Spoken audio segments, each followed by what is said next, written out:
Glad to meet All right. Good morning again. Good morning. Oh, come on, y'all. All righty.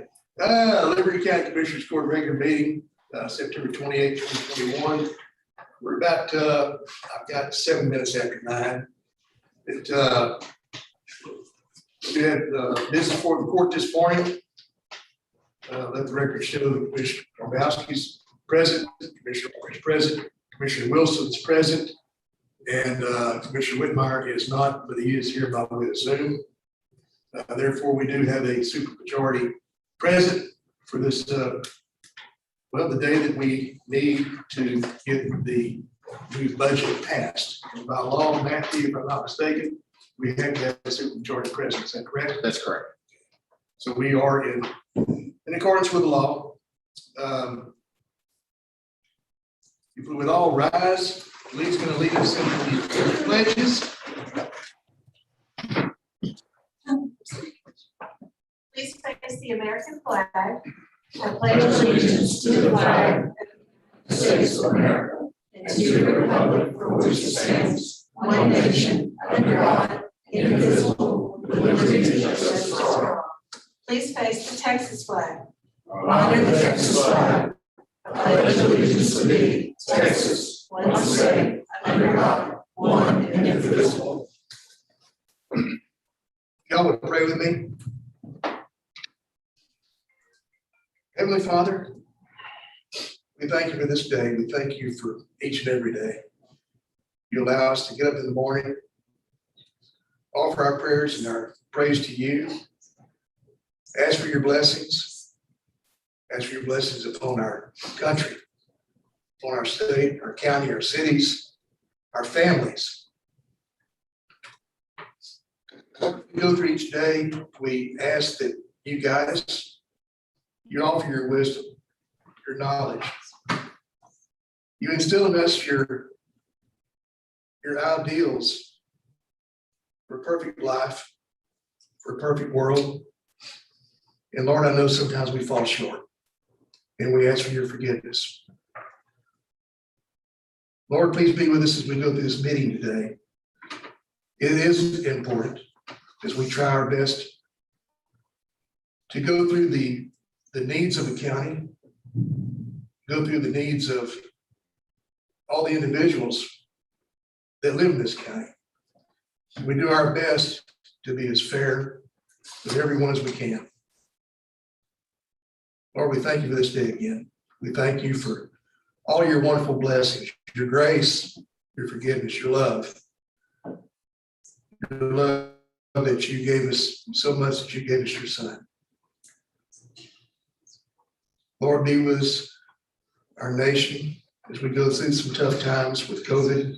We go through some tough times with people wanting to understand more about how our government works, how we need to get back together, and again, love one another as we should, if you've always taught us. Lord, please be with our men and women in uniform. Be with our first responders, Lord. Watch over them. And above all, God bless our nation. God bless our state. God bless Liberty County, and God bless each and every one of us, as you have always done. We ask these things in thy name, in the name of Jesus Christ, our Lord and Savior. Amen. Amen.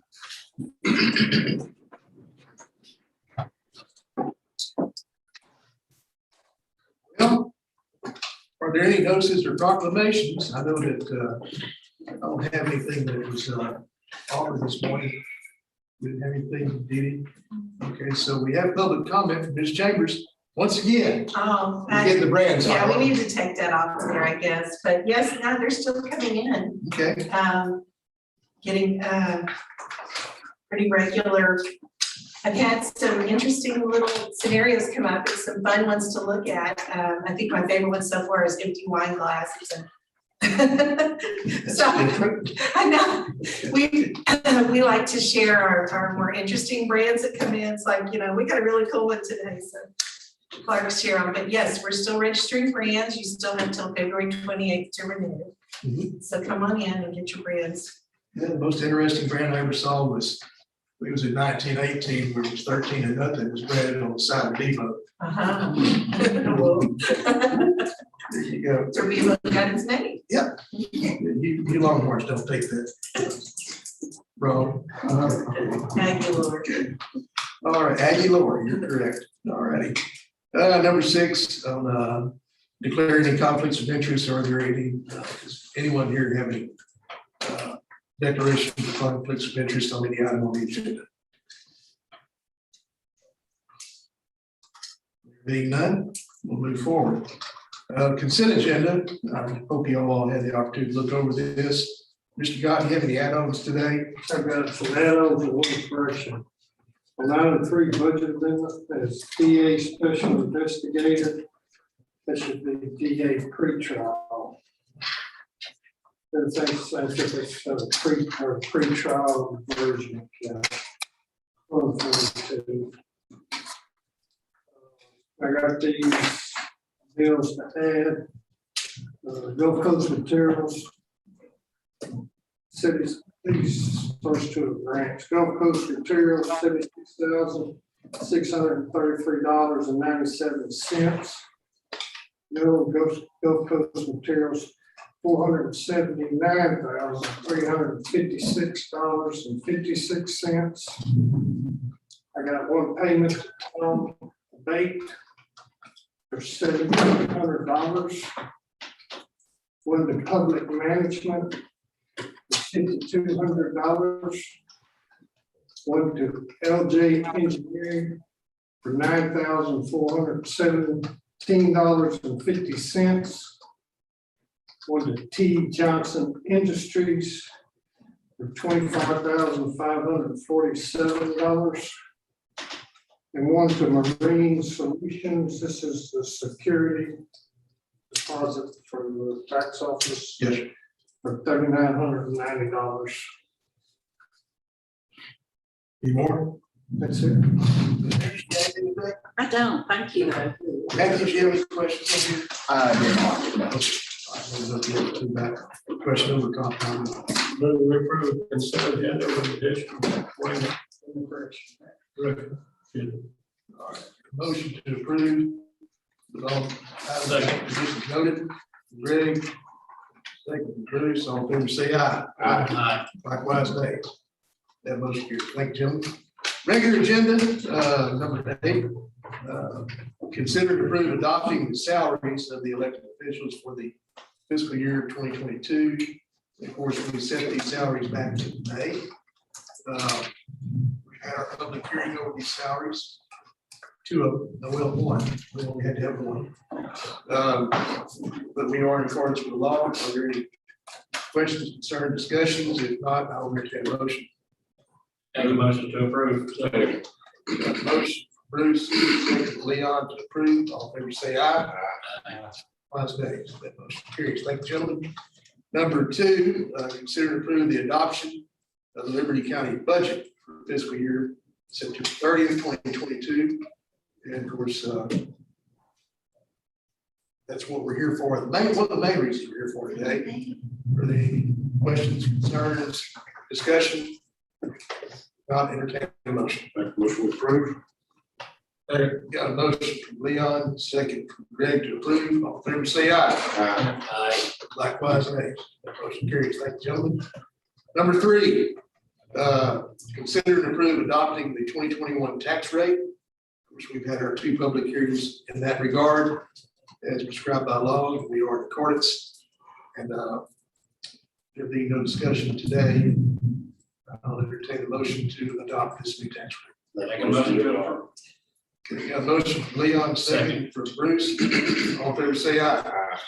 Likewise, nays. That motion carries. Thank you, gentlemen.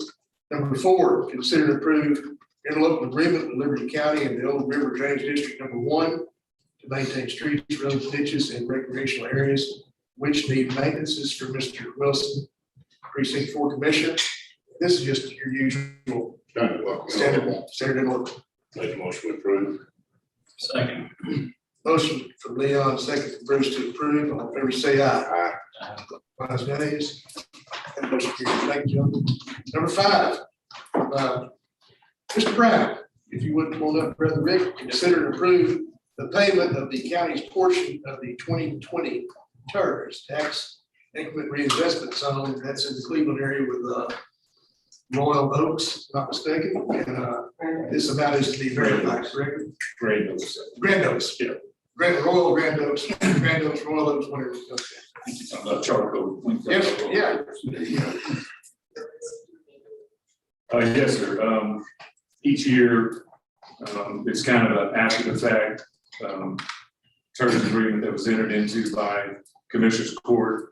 I want to say it was 3 years ago, probably when we first, and basically it was to get a 381 agreement with the city of Cleveland to the developer that was basically investing $100 million in the infrastructure.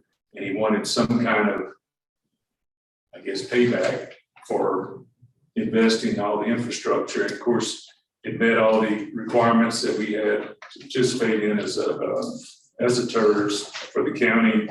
Took unproductive land, flooded land, basically was improved with all the dirt that they moved and all the enhancements they did to the property, and built a real strong tax base, which it's a 25-year commitment.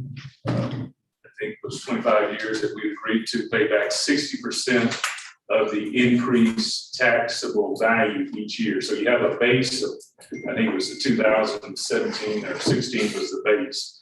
So any value each year that it improved, you reimburse them your tax rate times 60% of the taxes they paid. So it's kind of a good deal for the county because you've already gotten the taxes paid, so you know they paid them.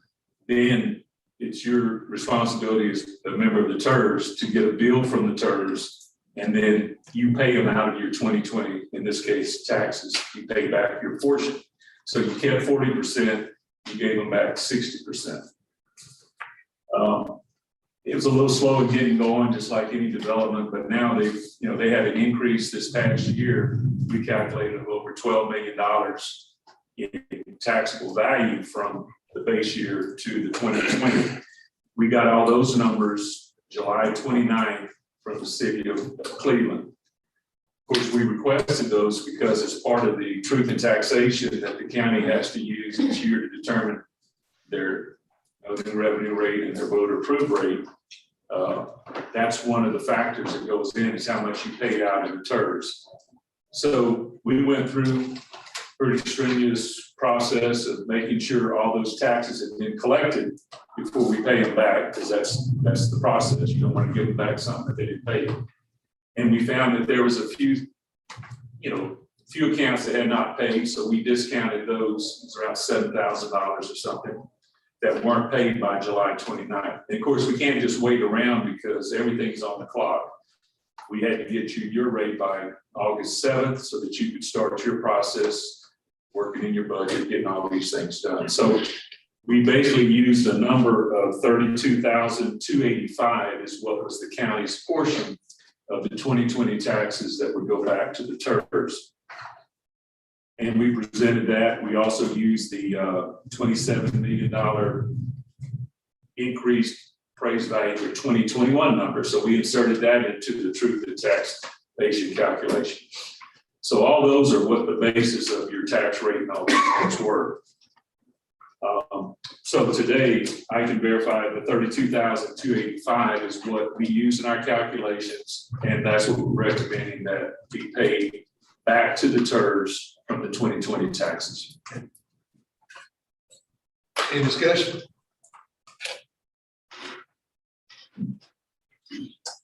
Any motion? Motion to approve. Motion from Bruce, second from Greg to approve. All in favor say aye. Aye. Likewise, nays. Motion carries. Thank you, gentlemen. Number 6, for Mr. C. Consider and approve solicitation of bids for road materials. Okay, current bid for raw materials is up October 28th. Closer so we can see you on Zoom. Okay. October 28th, so y'all approve this today. We're going to add the paper this week and we'll be working on it. Have it ready for the last quarter in October. We also approve. Okay.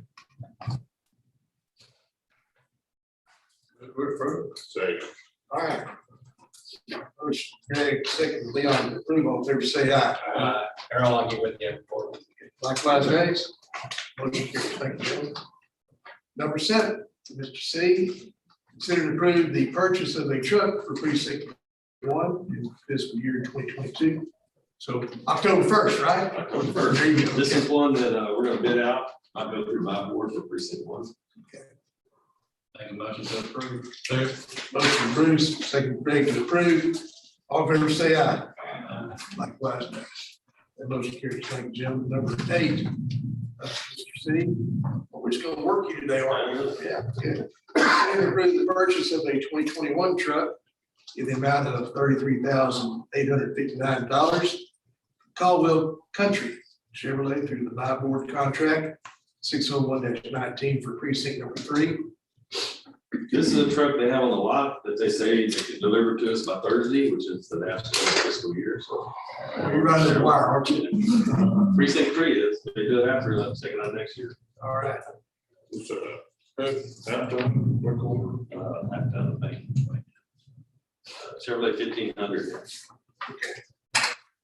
All right, motion, Greg, second Leon to approve, all in favor, say aye. Well, guys, thank you. Number 9, Mr. C, consider and approve recommendation to award RFP 20-19 for inmate phone system over general 2119. 2119. Okay, a committee of Stephanie Keaton, Billy Knox, and John Bennett received 5 different responses to the RFP that was sent out. They evaluated them, reviewed them, and scored each one of them. And they recommended a company called NCIC. Sounds like television show. I think there's a rep here today. Okay. All right. Well, come up and introduce yourself to us. Good morning, how are you? Good morning. I'm Martin Gonzalez, I'm with NCIC and Phone Communications. I started with the company in January, and I worked for a sheriff's office in Atascosa County, just south of San Antonio, for 22 years before I went to work for NCIC. So I have experience in county government. I know pretty much the ropes of how it goes and how everything runs, so. Yeah. I I guess you met with the sheriff. Yes. Everything good there, Sheriff? Sheriff won't be disappointed and this court won't be disappointed in the product and the customer service, because that'll be me. All right. Matthew, you had the opportunity to review this? Yes, so the contract will be up for Commissioner's Court approval in a couple weeks. So this is just awarding the bid, and then we'll finalize the contract, get, all the details there and get it back to you. Okay, motion to approve. Motion, Leon, second, Greg to approve, all in favor, say aye. Likewise, nays. Thank you, Judge. Thank you. Thank you. That motion carries. Thank you, gentlemen. Number 10, for Mr. Poston. Take a drink of water. Uh, I said, take a drink of water. I got one. I'm ready. Okay. Consider and approve agreements with fire protection services with the following fire departments. And just for your knowledge, we do this every October, but prior to October if we can. Some years past, it was a little after October 1st, but these are the contracts that the county has with how many fire departments? 13? Okay, 13. Yeah, I think there's a couple more that Bill is going to get to us. Yeah, he does. He's been rounding up to 6. So there's a total of 13. No, we have a total of 16, Judge. Oh, 16, thank you, Bill. It's, but anyway, I know that whenever we came into office in 2015, it was a very low number in the budget. And we've increased this exponentially in the last 6 years. And as we said before, we do all we can to help. And I believe that we have, with the help of the Commissioner's Court and the fire departments, and Mr. Huggenmuller and his group, I believe we have helped pretty well this year. But these contracts have to be signed in order for these departments to receive their funding from the county. So the City of Liberty, Cypress Lakes Volunteer Fire Department, Dayton Volunteer Fire Department, Denver's Volunteer Fire Department, Liberty County ESD number 3, Old Days at Ringwood Volunteer Fire Department, Highway 321 Volunteer Fire Department, Kennebec Volunteer Fire Department, Liberty County Firefighters Association, Moss Bluff Volunteer Fire Department, North Liberty County Volunteer Fire Department, Plum Grove Volunteer Fire Department, Liberty County Hazardous Material Emergency Response Team, Targeted Volunteer Fire Department, and Woodpecker Volunteer Fire Department. These are all inclusive. We do have, I think, 2 more contracts to be signed and delivered, but I'm asking you to approve these contracts today. Motion approved. A motion from Leon, second from Bruce to approve. All in favor, say aye. Likewise, nays. That motion carries. Thank you, gentlemen. Number 11, permits and inspection. Mr. Douglas, consider to approve the final payment to T. Johnson Industries on the Hull Freshwater Supply District project in the amount of $25,547. Yes, so this is a restatement of the number that Mr. Guy gave you just a few minutes ago. This is a TDA grant to the whole freshwater supply district, and it's for improvements to the wastewater treatment plant, which was torn up during Hurricane Harvey. So we'll go ahead and ask you to approve a payment to T. Johnson Industries, that is the contractor for this project, in the amount of $25,547. Make a motion to approve. Second. Motion from Bruce, second from Greg to approve. All in favor, say aye. Aye. Likewise, nays. That motion carries. Thank you, gentlemen. Don't sit down yet, David. Number 12, permits and inspections. This was on a previous court. We have already voted on this. Yes, sir. So we need, I would suggest we take no action and move on. Yes, sir, that's one of the questions. Need a motion? Make a motion, take no action. Second. Motion from Bruce, second from Leon, take no action. All in favor, say aye. Aye. Likewise, nays. That motion carries. Thank you, gentlemen. Number 13, consider and approve the replat for Santa Fe Section 6. LJA has reviewed and approved this request. Yes, sir, as traditionally we do, all of this information went to LJA Engineering, Manuel Mendoza. Manuel is the head of a 6-person team that does reviews on these projects. So this is Section 6. This is a replant of some reserves that were in the original plan. Everything is in order on this. So we're going to ask you to approve Section 6 replat, and we have those milers here for Commissioner's signatures after the meeting. Make motion approved. Second. Motion from Leon, second from Greg to approve. All in favor, say aye. Aye. Okay, let the record show that Commissioner Karbowski, Commissioner Arthur, Commissioner Wilson voted to approve. Mr. Whitmire has abstained. Number 14, consider and approve request from Colony Ridge for preliminary plat material for Santa Fe Section. Again, the LJA has reviewed and approved this request. Yes, so this is preliminary. At the current time, LJA Engineering, Colony Ridge has provided them with drainage plans and everything associated with a subdivision development. If memory serves me, I believe this particular section, Section 12, is something just over 2,000 lots. Make a motion to approve. Second. Motion from Bruce, second from Greg to approve. All in favor, say aye. Aye. Abstain, Judge. Okay, let the record show Commissioner Karbowski, Commissioner Arthur, Commissioner Wilson have voted to approve. Commissioner Whitmire has abstained. Thank you, gentlemen. Thank you. No, you're not through yet. Dude. You got one. Got one more? Yeah, I got one more. Okay. From 15, consider to approve proposed set of specifications for the development of RV and or mobile home parks. At the time, Liberty County has no specifications in place. And since I will mention this, as development comes in, And as new projects such as highways, bridges, pipelines, things of this nature come in, you will have RV parks that are set up. Because these people come in and they work as a specialty in their particular trade. And when their job is done, they leave. So these RV parks can become more prevalent throughout the county. There being no set of specification thus far. I believe it'd be wise to get a set of specifications in case they come in and decide to will remain intact until the cows come home. So let's look at it that way, David. I think, Judge, I think there's one item going to move over into this with your approval, and that's if we're going to require the interior road to comply with the same level of roadage that is required for a subdivision. So Are you satisfied with the 8-foot site? I am, I'm in the size that to 10 feet. I think that would give them plenty of room. We borrowed quite a bit of this from Chambers County. Yeah.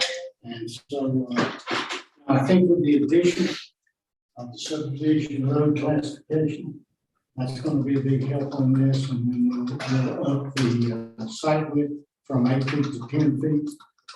That's going to get that covered. Then we got an additional 10 feet there that would handle bump outs or anything of that nature. I'm getting 2 and 3 requests now for RV parks, everything from half an acre to 20 acres. And you're also seeing situations coming in now where people are buying mobile homes and setting these mobile homes up in a park setting, a park atmosphere, and then leasing those facilities out. So a lot going on in the county. I met with the commissioner just prior to this meeting, and we discussed adding the subdivision regulation for roads. So are you? I think we need it in place, and I'll make a motion. We approve your recommendation with the addition of the county roads to be built to county road standards. And site specification. Yes, goes from 8 to 10. Well, That 8 foot is just the trailer house or the spot itself. Yeah. We still haven't set the, but you've already got the 10 foot. You already got the 10 foot in There's there. an additional 10 feet. Yeah. Right now, we're sitting on 18 feet. Yeah. So you've got that 8 in there. The only thing I change, I'd say that make sure the roads are built to county specification. I can do it. That would be my recommendation. Yes. In my motion. Matthew. Steve. I would like a chance, if it's okay with the court, just one additional setting on this in a couple of weeks for me to make sure we're not overextended on our authority here and we have the ability to regulate on all these issues. I know in the last session, there was a lot of new law on RV parks and mobile homes, and I need to familiarize myself with that a little better. I would like to also entertain the thought, and if you would be study on it, that if we permit this, we pass this, that also the property owner is responsible for the upkeep and well-being of the roadway.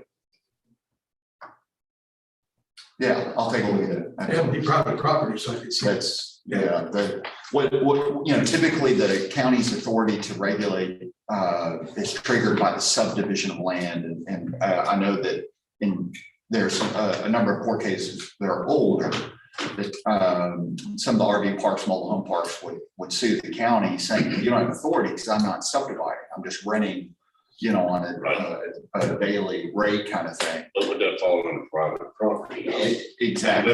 Unless it states so at the entrance of the gates, wouldn't it? Yeah, typically, that's exactly right. So that would fall under public roadway. Right, exactly. So, but I am cognizant also that there are some health and safety concerns with a poorly run RV park or home park. So, if it's okay with the court, I'd like to give you all the benefit of a full informed opinion on just table this. I guess so, but I'd like to get this in place as soon as possible. We've got enough subdivisions and things with the roads that you can't get out now, the private roads that we need something in place. Yes, sir. All right. Yes, sir. Let's make a motion to table this. Well, let's see. And bring it back up. I would approve my motion. Okay, all right, Leon, I'll make a motion, we take no action at this time. you want to table or take no action? Maybe table Let's table. for, what is it, the 12th or 14th? 12th. 12th. Yeah. I'll be sure to give you all something. More specific. I'll revise that, and make a motion, we table it this time. Second. Okay, motion, Leon, second, Bruce, table. All in favor, say aye. Likewise. Thank you, gentlemen. Thank you, gentlemen. Number 16, Mr. C, consider and approve acknowledging the completion of project 21-06, County Court Law Number 2, courtroom remodel, authorized 95% payment in the amount of $89,496.08 now, and a 5% retainage of $4,710.32 be paid after the punch list completion.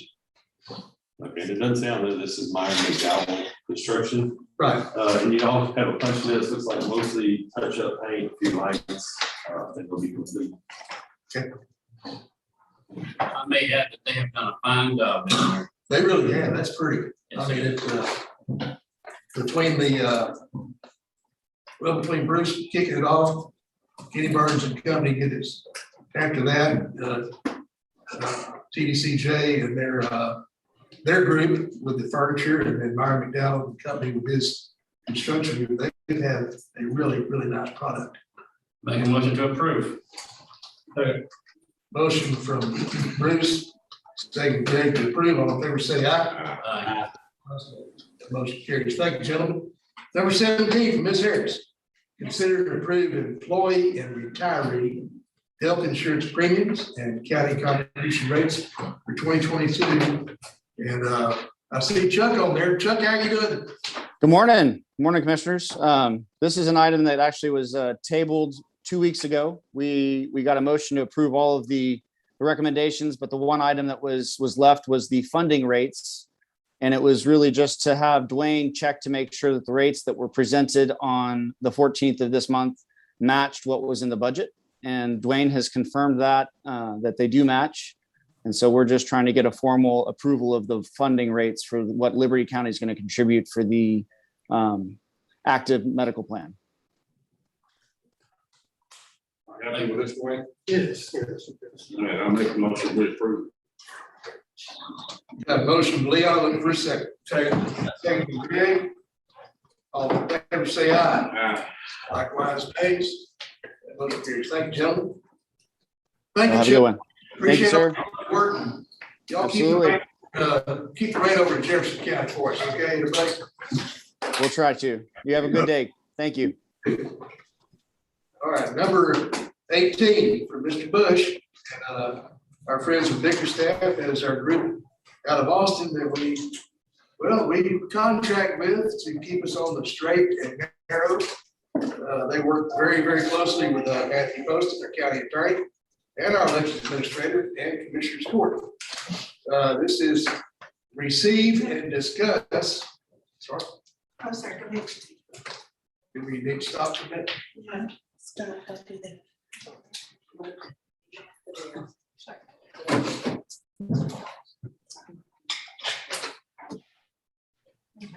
Okay, we're back to normal again. Is receive and discuss initial assessment regarding whether redistricting is required for commissioners' precincts, considering the new 2020 census data.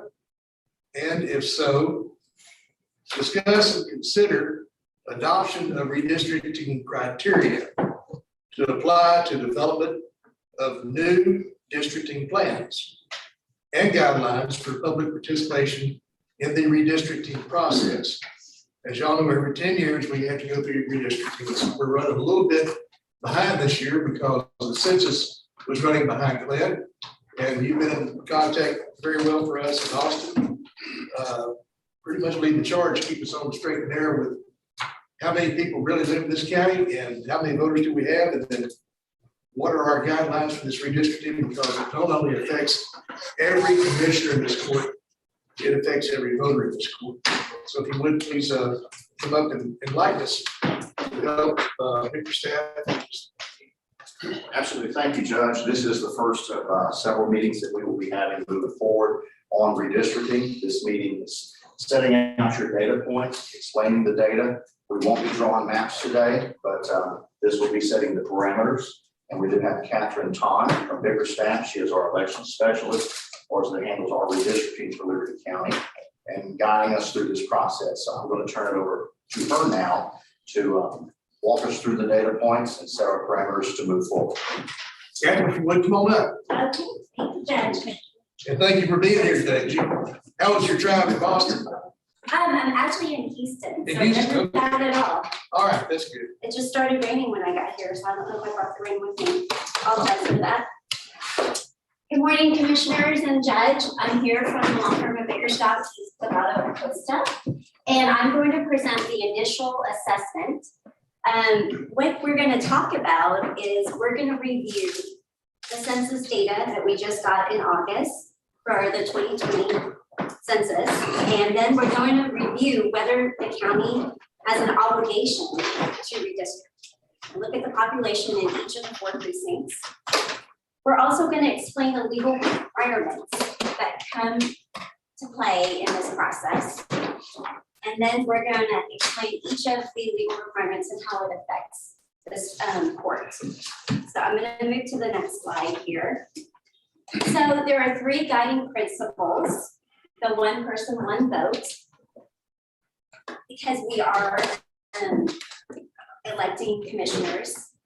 Each person has a vote, and we want the legislative districts to be equal. So we want our the population in each of the precincts to be relatively equal.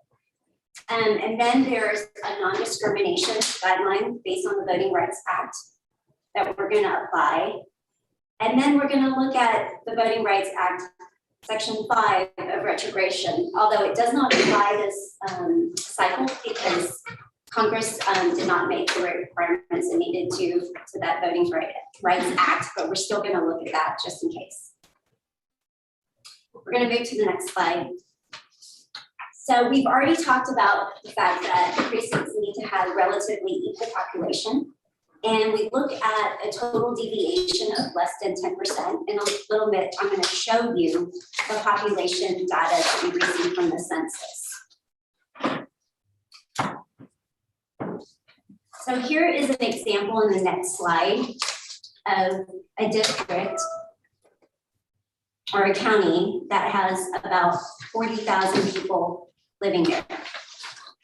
And so the ideal size of a 4 precinct county would be 10,000 for each of the precincts. As you can see, there are counties that have more, and there are counties that have less. So D has less, it has 8,000, and precinct A has more, it has 11,000. And so we take the difference of the greatest number and the least number, and that's how we derive the deviation calculation.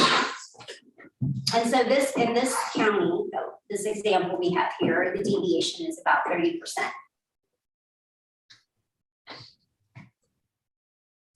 So when we look at the data, which is in the next slide, for the census block level, we look at the total population, so who lives there, but then we also have to look at how old are the people that live there.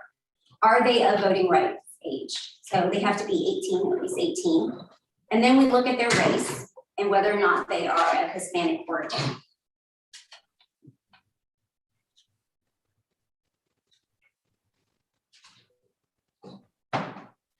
Okay, and our next slide basically goes over what we've talked about, the fact that there is one person, one vote, and then we look at the voting rights age. So section 2 of the next slide says that you can't discriminate on the basis of race or language. And so you have to avoid cracking and packing. Avoid what? Cracking or packing. So cracking means that you divide the people, this minority race, so far in the county so that they cannot have a majority when you draw the lines. And you do that deliberately. so that your precinct size looks like a spaghetti noodle, or it looks like the shape of Italy, looks funky. Packing. I understand that part. Okay, all right, go on then. Okay, then we look at the 14th Amendment, which is the Shaw v. Reno case. But in this case, it put limits on when we look at race-based decision-making. So it asks you, is race the only decision that you looked at, or the predominant decision when you drew the precincts for your redistricting plan? And if it is it narrowly tailored to address the compelling government interests? So I'm going to show you a close-up of a North Carolina plan. So when I referred to that spaghetti noodle, I was referring to the yellow area that you see on that map. So there they were trying to draw an African-American district.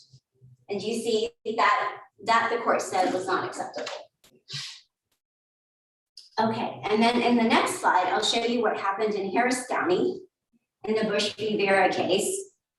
So there again, the top image is what the folks wanted to adopt, which, as you can see, that looks sort of like Italy, or, you know, funky shapes there, not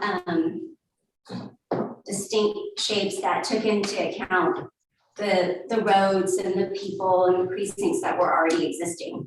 So after that, or during that litigation, the court redrew the redistricting plan, and that's the bottom picture, the after picture. That's what courts like to see.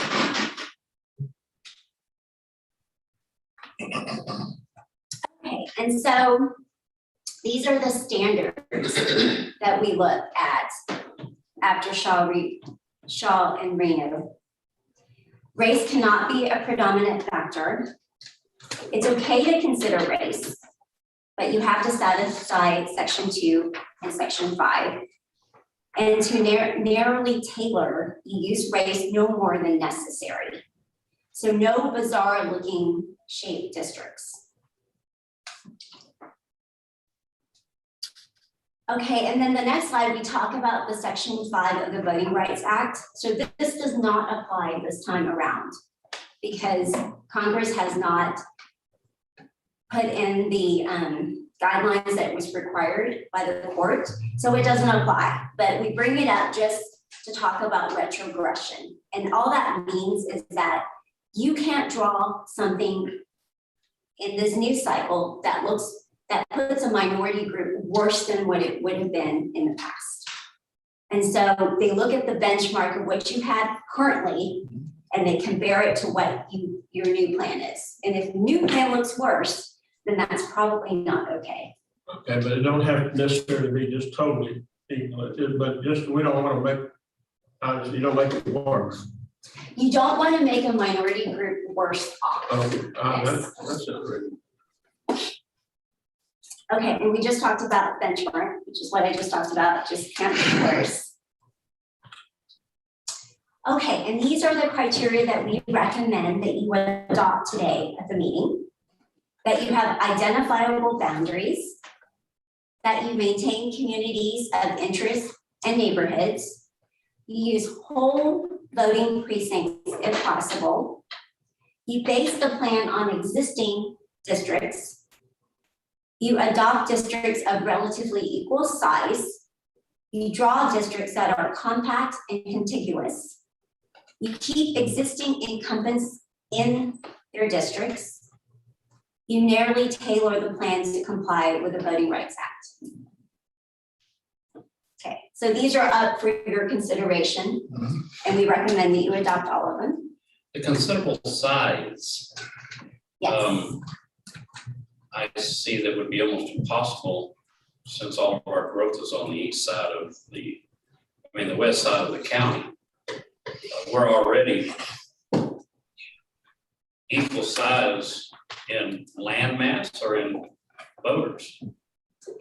In this case, we're talking about the number of voting age populated people, because your county, the way it is, and we'll look at the maps in just a minute, you'll see that you have a lot of people in precinct 3. and not so many people in the other precincts. So we'll talk about that. But yes, we do want the voting age population to be relatively equal. Not necessarily the total population, but the voting age population. Well, we look at the voting age population when we deal with the minority groups. Okay, because again, we don't want to dilute the minority groups so that they are not able to elect someone that represents their group. Okay, so we're gonna plan ahead, we're gonna build a record, we're gonna be aware of our legal obligations and responsibilities, and then we're gonna adopt the criteria that we just discussed. And then we're gonna pay attention to this criteria when we draw the line.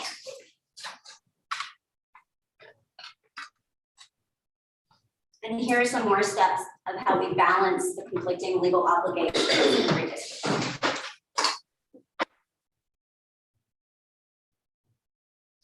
And then in the next slide, we talk about the plan development elements. So these are the steps. So we're doing the initial assessment right now. And then we'll come, and then you, as a court, will consider the plan criteria and the guidelines. And then you'll develop illustrative plans. You'll hold public hearings and get their comments. We'll look at the comments, we'll adopt a final plan, and you'll implement it. Okay? These are the dates that we have scheduled. Let us know if anything changes. And so now we're gonna look at the data. So that's what the county looks like. Current configuration, right? That's it. So you can see that precinct 2 has a lot of land. And precinct 4, not so much. Precinct 1 is probably the second largest, and then precinct 3. Okay, let me ask a question. When in the redistricting, we're not worried about acreage, we're talking about voting public. We're The amount of really, people versus other areas. that is correct. We are worried about the population. Where are these people living? Because we have to go back to one person, one vote. Yeah. So if everybody lives in one precinct, then, you know, that precinct needs to be divided, right? Even though all the other land is pretty much sparse. That makes any sense. So these are maps that just basically show you the detail of each of the precincts. If you come down to the table, which is a couple after you pass there, there's a table. Okay, so this is the 2020 census data. You will see that precinct 3 is in the lead with about 30,000 people. And precinct 1 has the least amount of people, 17,000. And the ideal size of each of these precincts is about 21,000 and change. So in this county, we have a 60% deviation. And then when we look at the Hispanic population, you'll see that most of the Hispanic are residing in precinct 3. That's about 56%. And then the other populations to look at are the Black population. We have 14% in precinct 1. Okay. And then we also have voting age population, a chart for you to look at there. So the voting age population in 3 looks like they're about 49% Hispanic that live there that are of age to vote. And then we have more charts for you to look at. This is a breakdown of the various races. And then we can go to the Schematic Hispanic population map. You want to see that? So the darker the area, the greater the population. So using this map, we can kind of understand that where the individuals are residing. So that when we do move the lines for redistricting, we take that into account. So that you're taking into account where the densely populated Hispanic areas are. So do we separate those or we just leave them as a whole? Well, it depends on the feedback that we hear from you. I will have a questionnaire that I'll hand out at the end of this presentation that you will take home with you. And then you will look at and we will provide your feedback to me, to the law firm, and then we'll analyze that. Okay. And there's also a thematic for the African American population. Again, the darker colors means that's where the concentration of African Americans are. Okay. Okay, and the other thing we've done for you is pull the SSRB, which is the surname registry that the Texas Secretary of State keeps. And all that is we look, the Texas Secretary of State looks at the last names of the individuals that are registered to vote and where they are. And if they have Hispanic surname, then they make a record of it. That way we know where they are in the precincts. And so you could be Hispanic with the last name of Smith, and that would not pick you up. So it's not entirely accurate. It's not, but it is a good basis. So if you have the last name of Mendez, then they would pick you up and you'd be on there and we would know, okay, well, this person is concentrated, or these last names are concentrated in a certain area and they're voting age and they are registered to vote. Do you have any questions? Maggie? So I guess going back to the agenda item, it's kind of a two-part agenda item. First, determine that there's a need, right? And that would be based on the 60% deviation that we're having, which is what, twice the, what's the threshold for that again? The standard deviation that is acceptable is 10%. Oh, okay, so we're 6 times what is allowable. And then the second part is then determine what our priority should be in selecting a redistricting. Well, the second part would be, once you've decided that we're as a county going to redistrict because of the deviation and it warrants it, and you want to do it, then you determine that you're going to adopt the criteria that we talked about. Yes. All of them or some of them, we recommend that you do adopt all of them. Sure, makes sense. And then the next step would be to provide the feedback with regard to the locations and the drawing, where the line should be drawn based on each of the commissioners' information and the county judge's information, and then we start drawing. So for today, we just do more or less the first two, and then the commissioners will kind of report back to y'all. Is that it individually, or we're gonna have another hearing? We have questionnaires Okay. that I'm going to hand out right, at the conclusion of this. And they will send them back to me whenever they're ready, but preferably in advance of the October 12th drawing session. So a week before would be ideal. The absolute is we gotta be population-wise balanced. Is that right? Yes, we want to have an average population. The ideal population is 21,000 in each of the precincts. Okay. And then we're gonna strive to get balance in registered voters or voter eligible. So with that is the voting age population. The reason why that's important is because you don't want to dilute a minority district. So right now it looks like precinct 3 has a lot of a huge Hispanic population, right?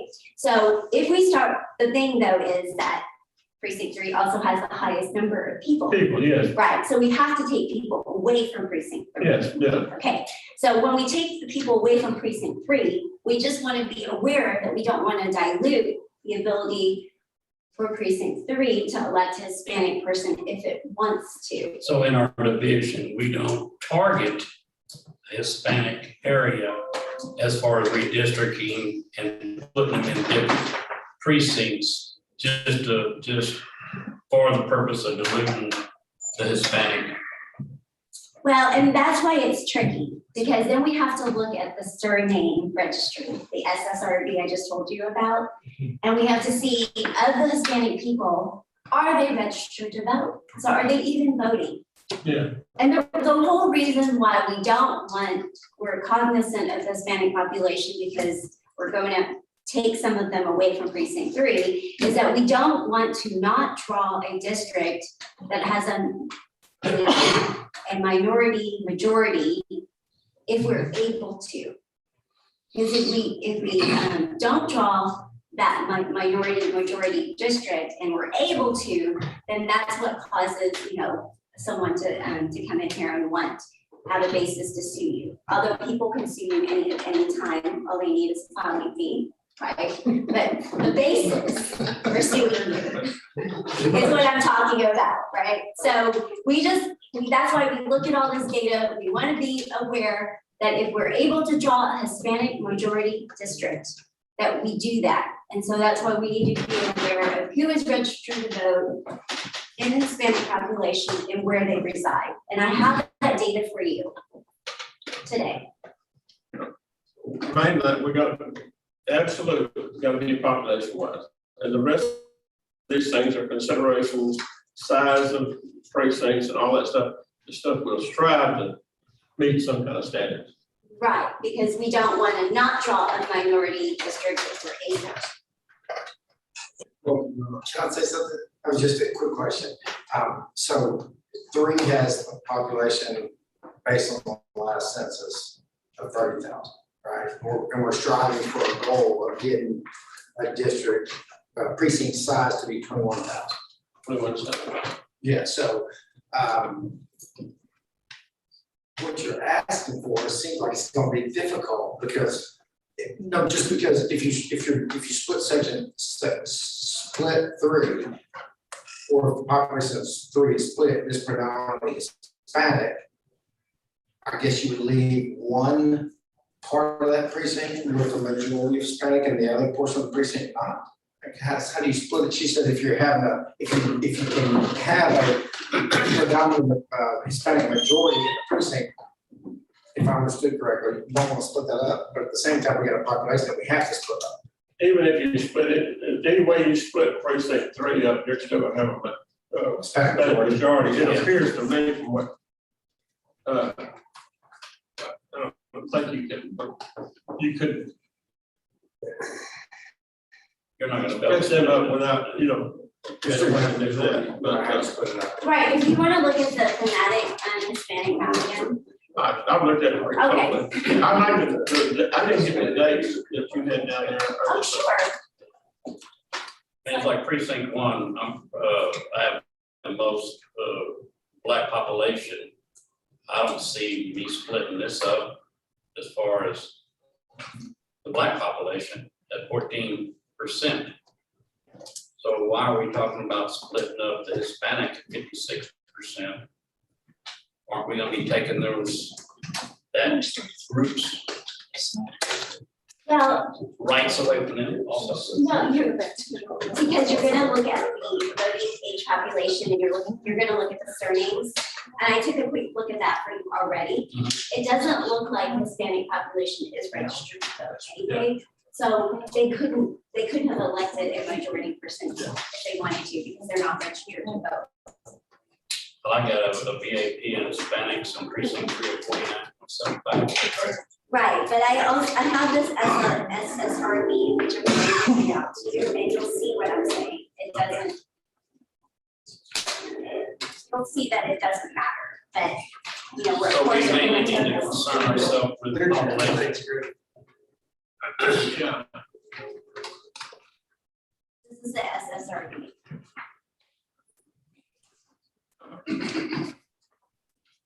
Are these dates absolutely set in stone, or can you adjust one? We can certainly discuss with the county. The 12th of October will be in Bastrop. Oh, yes. Cool. It'll be in Bastrop. Okay, I would like to adjust it, if we could, if we can't, we'll drive back. so who should we coordinate with, Clint? Okay. October 12th is the commissioners meeting. Are we going on? Yes.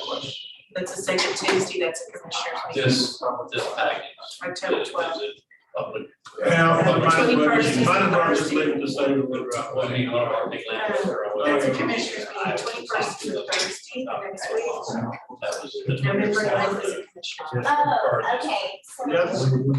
anything I say in this meeting is public information. However, the information that we transmitted to you privately is attorney-client privilege. You are the client, the county is a client, and so the county has the right to waive that attorney-client privilege if it wants to. Right. You know, but as your attorney, I recommend you don't waive your attorney-client privilege. Yeah, I feel this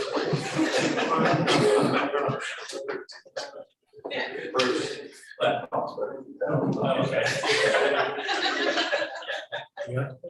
Okay, so it's the last day, Mr. Johnson.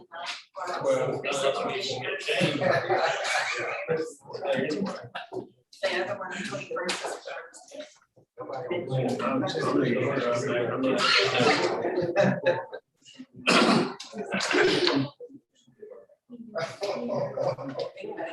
All right.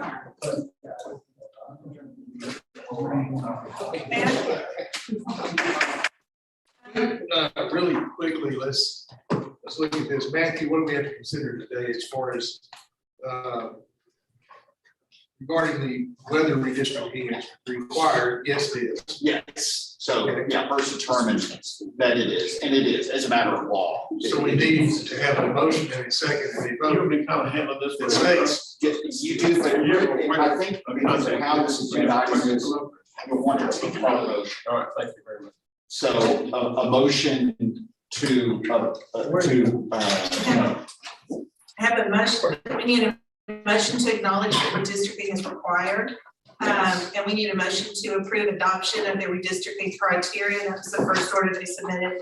And a motion to approve the guidelines for public participation, which is the second. Yeah, no, So that's right. Yeah, it's actually a three-part. I've been saying two. Lee's exactly correct. So a motion, it would go something like this, move to approve redistricting as required under the new census data, together with an adoption of the criteria as recommended, and together with guidelines as recommended by council.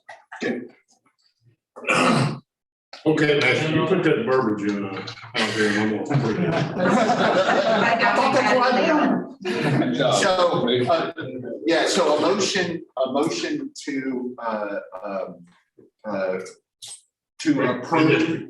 And approve. Yeah, to recognize that there is a need for redistricting. We say acknowledge, Yeah, not acknowledge that. motion to acknowledge that redistricting is required. Fantastic. Yeah. Yeah, and then a motion to adopt the criteria Guidelines. and guidelines. So the criteria is for that applies to the development of the redistricting plans and guidelines for the public participation in the process. So you gotta have all three. They acknowledge the need for redistricting and then adopt the criteria and the guidelines. All right, so I'll make the motion that we adopt the redistricting required. I'll make the motion that we also adopt the guidelines, and then I'll make a motion, we also adopt the criteria. I'll second all three of those. hallelujah. All right, we have a motion, Leon, second, Bruce, to approve all three items as stated. All in favor say aye. Aye. Likewise, nay. That motion carries. Thank you, gentlemen. Before we go,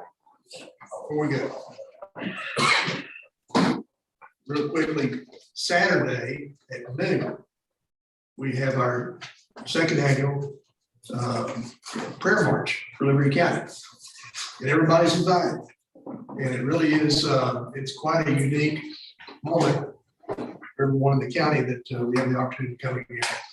It would, if you weren't here last year, I invite you to come this year. I think we had about 150 last year, Lisa, was that about right? We're looking for more, yeah. So we'll have that. Second thing, we have, ladies and gentlemen, we have a budget. Been approved. Thank you very much for your participation.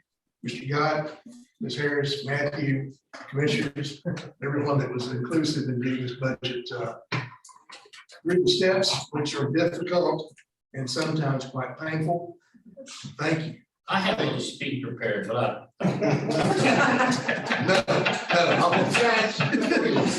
Before you adjourn, since you passed the budget, my staff has worked really hard getting prepared for in anticipation of today's passing of the budget.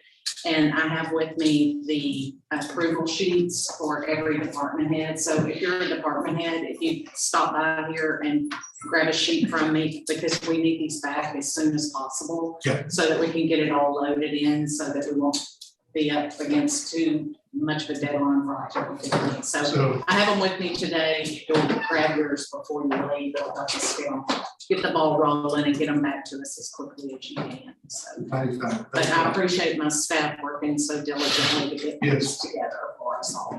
It's not easy, but it has to be done every year. make a motion to adjourn. Got a motion, Bruce, to adjourn.